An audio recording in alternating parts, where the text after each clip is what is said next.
નમસ્કાર.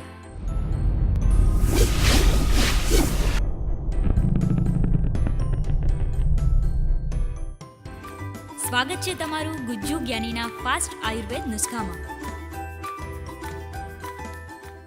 આમ તો ભારતીય આયુર્વેદમાં કોઈ પણ રોગને મૂળમાંથી દૂર કરવાના ઘણા ઉપાયો દર્શાવેલા છે, પરંતુ તેમાંના સૌથી શ્રેષ્ઠ, સચોટ અને સરળ ઉપાયો મેળવવા માટે અમારી ચેનલ ગુજ્જુ જ્ઞાનીને અત્યારે જ સબસ્ક્રાઇબ કરો.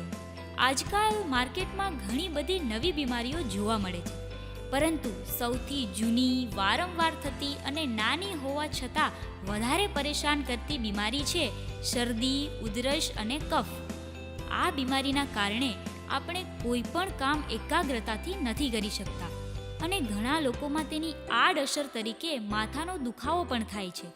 આ બીમારીથી હેરાન થવાનો અનુભવ તો લગભગ બધાને હશે, પરંતુ આજ આપણે એ બીમારીને જ હેરાન કરવાનો નુસ્ખો જોઈએ. કુવારપાઠું અથવા એલોવેરાનો 2 ચમચી રસ લો. તેમાં અડધી ચમચી ગાયનું ઘી ઉમેરો. આ મિશ્રણને ગરમ કરો. હવે તેમાં સાકર ને મધ ઉમેરો. આ મિશ્રણને દિવસમાં 2 થી 3 વાર લેવાથી ઘણી રાહત થશે. કોઈ ટેબ્લેટ લેવાની પણ જરૂરિયાત નથી. આ ઘરગથ્થુ નુસ્ખો તમારા પાડોશી, સગા સંબંધી અને મિત્રો સાથે શેર કરો અને અજમાવ્યા બાદ તમારો અનુભવ કમેન્ટમાં જરૂર લખો.